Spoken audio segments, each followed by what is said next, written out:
My story started in 1930. In the 30s, if you got pregnant out of wedlock, the community judgment was extreme. The shame, embarrassment and humiliation was very hurtful. My grandmother fell pregnant out of wedlock. This forced my grandmother and grandfather to marry. That's how my father came to be. He was born on the 3rd of July, 1930. My grandmother blamed my father for the shame, embarrassment and humiliation she felt and made sure my father never forgot that feeling. Over the years, my father tried to win his mother's love, but he was never able to. When my father was 22 years old, he said to his mum, "I will go to Belgium and work in the mines and will send all my money back to you. Use half the money for yourself and the family, the other half saved for me on my return." 3 years later, he returns in 1955.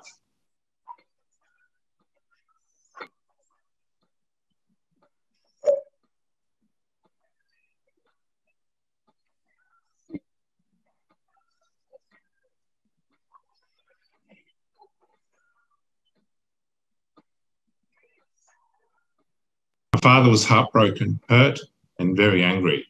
Out of anger, he bought a one-way ticket to Australia. Maria, my mum, was living in Sicily. She experienced abuse from her father and grandfather. It was common for immigrants to want to meet ladies from their home country. Maria heard of this and found my father through a dating agency and started writing to him. 2.5 years later, Maria buys a one-way ticket to travel to a country she'd never been, to marry a man she'd never met. Now, I call that courage. She arrives on Boxing Day 1960. The first night in the lucky country, the land of opportunity, as they said, she rolls over and cries herself to sleep. The next day, my mum insists that they marry, as they had sex out of wedlock. Later that year, they have their first child, a boy. My father was a jealous, possessive man. He would control her and move any time she made friends. By now, depression is setting in. She cannot bear the loneliness of no friends and moving all the time. My father works 7 days per week. My mum pleads with my dad to spend 1 day per week with her. She was lonely and felt isolated. My father became angry and said, "How dare you? I'm working hard for the family. Why do you not appreciate me?"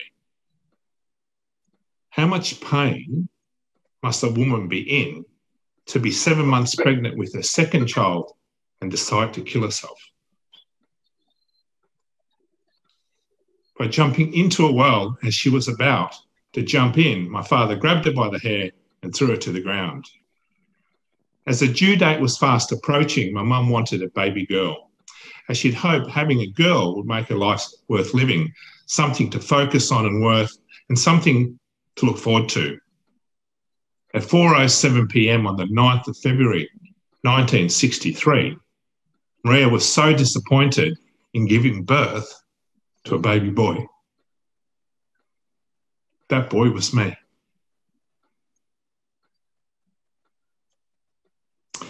My mum's wish for a baby girl happened on the 15th of August 1966.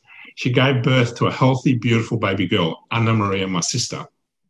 In the 60s, it was common for women to prop up a bottle with a pillow and feed the baby. On the 2nd of August 1966, she did just that. She gave Anna Maria the bottle, popped it up with a pillow and left the room. When she came back, Anna Maria was choking on the milk. My mum became frantic, calling out for my dad, who was working on the farm. By the time the ambulance got Anna Maria to the hospital, Anna Maria had passed away. She had choked on the milk. My mum overheard the doctor saying they will need an autopsy. My mum thought they were blaming her, so my mum couldn't speak English. I can't imagine the pain my mum was in, losing her baby girl, feeling responsible, and living with a controlling, abusive man. 6 months later, just after my 4th birthday, I was home alone with my mum. I couldn't find her anywhere. I started searching for her. I found her on the bedroom floor, unconscious. I pushed, pulled, Wake up, Mum. I was 4, terrified. I didn't know what to do. Finally exhausted, I fall asleep on my mum. My dad found me when he got home from work. He called an ambulance and they got her to the hospital where they pumped her stomach from the pill she took. To attempt to kill yourself in that time, they called you mad. My mum had lost her voice forever to my dad. My mum was locked up in Mayday Hills Mental Institution in Beechworth. I can remember looking at my mum through a 12 by 12 inch glass window as we were leaving Mayday Hills Mental Institution. I remember feeling her pain, her despair, her loneliness. She just wanted to come home and she just wanted somebody to love her. By the next year, my mum was on psychiatric medication. Both her and my dad were alcoholics. My mum and dad went into detox and I got to stay at the O'Briens for 2 weeks. I can remember Mrs. O'Brien and her kindness. She asked me what I wanted to do. No one had ever asked me. I was scared, terrified, but she knew exactly how to make me feel. She took me bareback horse riding. How cool was that? It was so much fun. For one day, Mrs. O'Brien made me feel like a king. She was kind, gentle, and loving. Once we returned home, we found all our furniture had been removed from the house and stored in the garage. As I was off the door, not too long after, 3 men pull up. I could see my father was angry as he confronted the men. They beat the shit out of him. My mother pulled a knife out of her dress, like who puts a knife down there, and went the men. They knocked her out cold with 1 punch to the face. I was 5 years old. I had to do something, so I grabbed an axe. I actually goaded the 3 men with this axe. One of the men grabbed me by the head and said, "This fight's not for you, son." We were evicted. Mrs. O'Brien, the lady who was so kind, allowed us to sleep in her dairy on the concrete floor until we found suitable housing some 10 kilometres closer to town. I'm now 6 years old, and my mum was frantic, panicking, and asked me to help her. "Eugene, please help me," she says. "Pray with me. We're all going to die." My mum was very religious and believed in the flood. And she believed, and her voices were telling her that we're all going to drown. And so she's asking me to support her. I get down on my knees, terrified, and pray with her. I was so scared because I couldn't swim.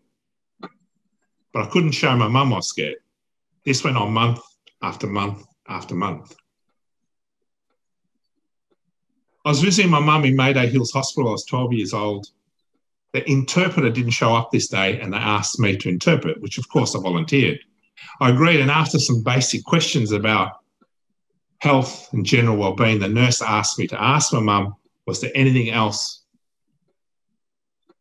Is there anything she would like us to know? I asked my mum and she said, "Yes, there is. Can you please tell the nurse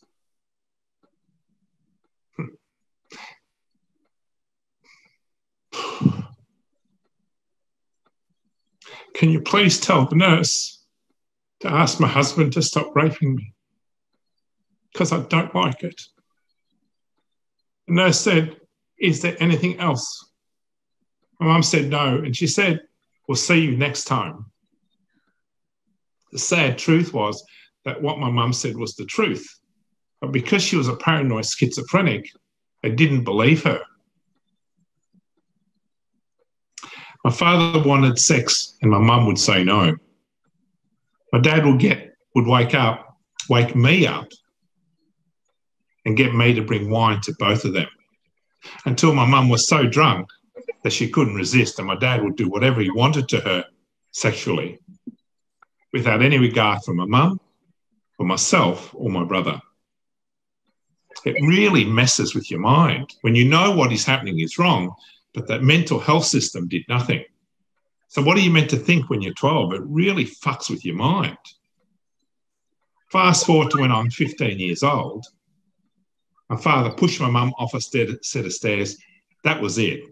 I was finally old enough. I couldn't let this happen anymore. I grabbed my father, threw him up against the wall and said, "That is the last time you will ever hurt my mother." Moments later, he comes out holding a 12-inch knife. I remember looking at my father and believing that he would stop, that he would not hurt me. Have you ever felt that level of certainty? So I stood there. Before I could take my next breath, he strikes the knife at my chest, cutting my chest as I fall to the ground. He strikes again and again. He wanted me dead. As I look up at my father, my mind could not comprehend what was happening. My certainty turned to fear, then terror. I thought I was about to die. I somehow managed to get away and get the police. 8 to 10 years jail for attempted murder, they said. As the police handcuffed my father to the bed, my mum led me into the other room and said, "You would not charge Dad with attempted murder." My sole purpose was to care for my mother. I was never more lost than in that moment. My inner star stopped shining that day. I don't know what took more of my life, my dad trying to kill me, my mum supporting him, or the police and the system doing nothing. That day I took on the belief that if I stand up for what I believe in, I will die. I'm not worthy of being supported and I'll be abandoned no matter what I do. Fast forward to 2020, I'm fired from my executive role, have an argument with my son, so I decide to leave my home. I get a phone call saying, "This is on me, I need to fix it." I was so lost I didn't know what to do, and my marriage was over. I recreated the same belief as when I was 15. The difference this time was it was not my father trying to kill me, it was me. Since 1996, I've been searching for that feeling I felt when I was 5 years old. I've completed over 3,000 hours of therapy and personal development work trying to rebuild and unleash my inner star so I could feel that feeling again. Would you believe it was ineffective? The more work I completed, the darker the light became. Until I admitted myself into Delmont Private Psychiatric Hospital for 3 weeks, where I leveraged my past learnings combined with the hospital expertise to finally complete my puzzle. Who wants to play with a kid whose mum tried to kill herself 5 times, who was locked up in a mental institution and missed over 60% of his schooling to care for his paranoid schizophrenic mum? He was never allowed to go on one excursion because his mum was scared he'd hurt himself, never attended or was invited to one party. His father was a violent alcoholic.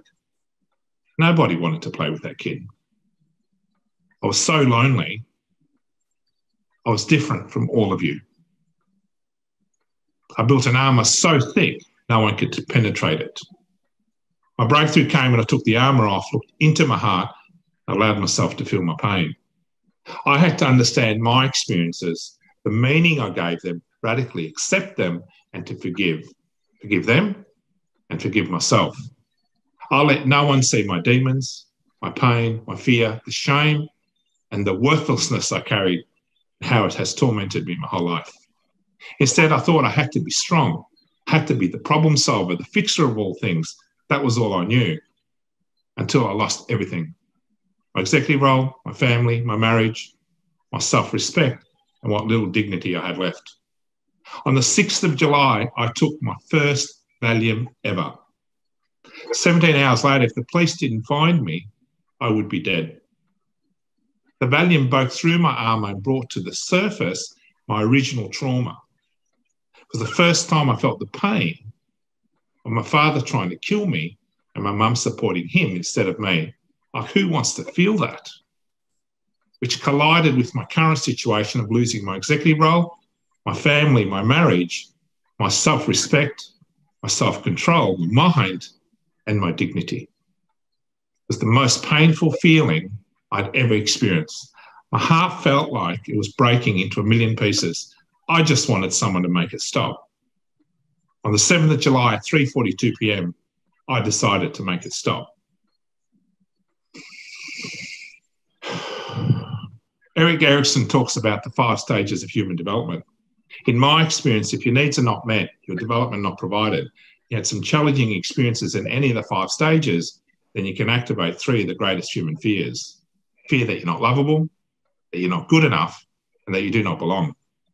I got all the human fears. I was not loved, not good enough, and I never belonged anywhere. No one teaches you what I needed. a one-stop shop for limiting beliefs, fear, trauma, or missing development. I searched for answers outside of myself and in others, but nothing I wanted was out there. I realised that you cannot get rid of your experiences or your trauma. What you do is find the meaning you gave them, you neutralise them, turn them into your superpowers. I learned that I have to love myself before anyone can love me. I found my inner peace. I'm incredibly grateful for every experience that has shaped who I am today. I've lost 15 kilos. My blood pressure's plummeted from 210 over 130 at its highest to no longer needing blood pressure medication. Who would have thought one act of kindness would change my life? That one day of kindness when I was 5 years old. I would not have known what to look for. I would have given up a long, long time ago. I am worthy, I am lovable, and I do belong. I've created a master blueprint on how to overcome limiting beliefs, fear, trauma, or missing development. If I can do this from where I came from, then it is possible for anyone, no matter what happened to you, to overcome limiting beliefs, fear, trauma, or missing development. My grandmother hurt my father, and my father hurt me and my mum. My great-grandfather and grandfather hurt my mum hurt me. I hurt my family and my children, and for that, I'm truly sorry.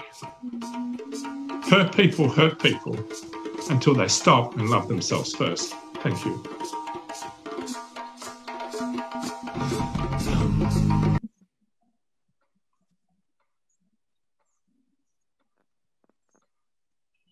Wow, I think we can all agree that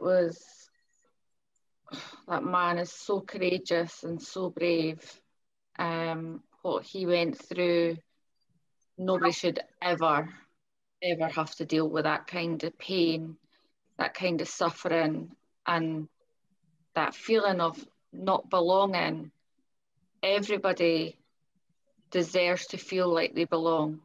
Everybody deserves to feel like they have a place in this world. And yeah, thank you so much for your story. It really did touch my heart and all us ladies here. And the courage to share that. Yeah, this is why we are asking men to come and speak on this platform. A lot of times we think that men have no feelings, they haven't had their own experiences. So if any of you know any men who have the courage to come and share, please spread the word, because 25% of our speakers are male. Until we start bringing men into the rooms where we discuss these issues, nothing changes for the condition of women and men in this world. So if you guys have any comments, anything you want to share with Eugene, I will send him the video so that he gets some feedback in terms of what he's shared. So just unmute and let's just have a conversation around what he experienced as a child and the impact it had on him as a man, as a husband, as a father, that legacy that was passed down in his family. This is the second time I've heard his story, and each time it just kind of rips a bit at your heart.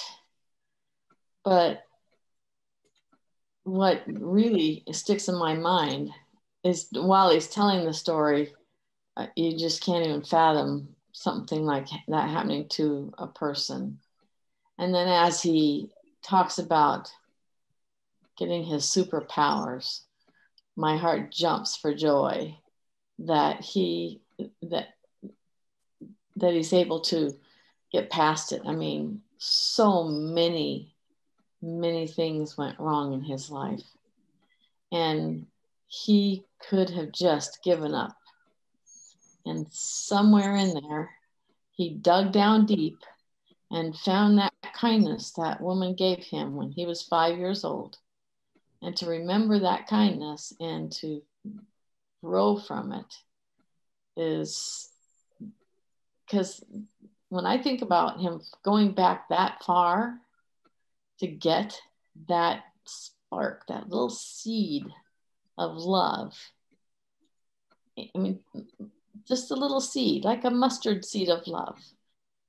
And I think about how that little seed was in there all that time, and he still went through all these horrible things. And now in his life, he's found that little seed and taken it, and he's let it grow. And he's let it grow in his heart, and he's let it bloom. I just am really impressed. That's a very amazing story. Well presented. Thank you, Eugene, for sharing your story with us on Herstory. I think you're right. Men also need to talk, because all this bullshit about men don't cry stuff. Here in the UK, we've got a large number of our people, my community, my Zimbabwean community, men committing suicide because they've got traumas from their past. They got traumas in their lives that they are not allowed to talk about because they are men. They are supposed to be strong. Who said men don't hurt? Because what he said, hate people. Yeah. Because when the man is hurt, he's going to hate the wife, he's going to hate his colleagues, he's going to hate his children. And then it's passed down generation after generation, because that's all we know how to do. We need to end that and start people talking. Start men also crying out for help. Because how do you love when you've never been loved? Like he said, he hate so much. That's all he knew what to do. I really think that Eugene's story is going to help a lot of men to step up and share. I'm really excited to be working with him to get his story out. He's just an incredible human being. Thank you all for sharing. I will definitely make sure when we edit this video, we add your comments. Sorry, Karen. Yeah, I had one more thing too, Eugene. Thank you so much for your courage. Thank you so much for your bravery. And one of the things that stood out to me is your lack of bitterness. I didn't hear any bitterness in your voice. And that is a great lesson for so many people to learn. And the fact that your story is going to be used to impact lives. Your story has such an amazing purpose that will give freedom to so many people. And thank you for sharing that with all of us. Awesome. Thanks, Karen. Absolutely wonderful. Thank you, Donna. Thank you. So, Eugene, just to say, you absolutely have all of our support, and we're all sending our love to you as well. Incredible man, incredible story, and yeah, that this platform needs to be used for good, whether that's men or women. You know, we all have our challenges, we all have our life that we've had to overcome things in different times, and yeah, we just all have to be here for each other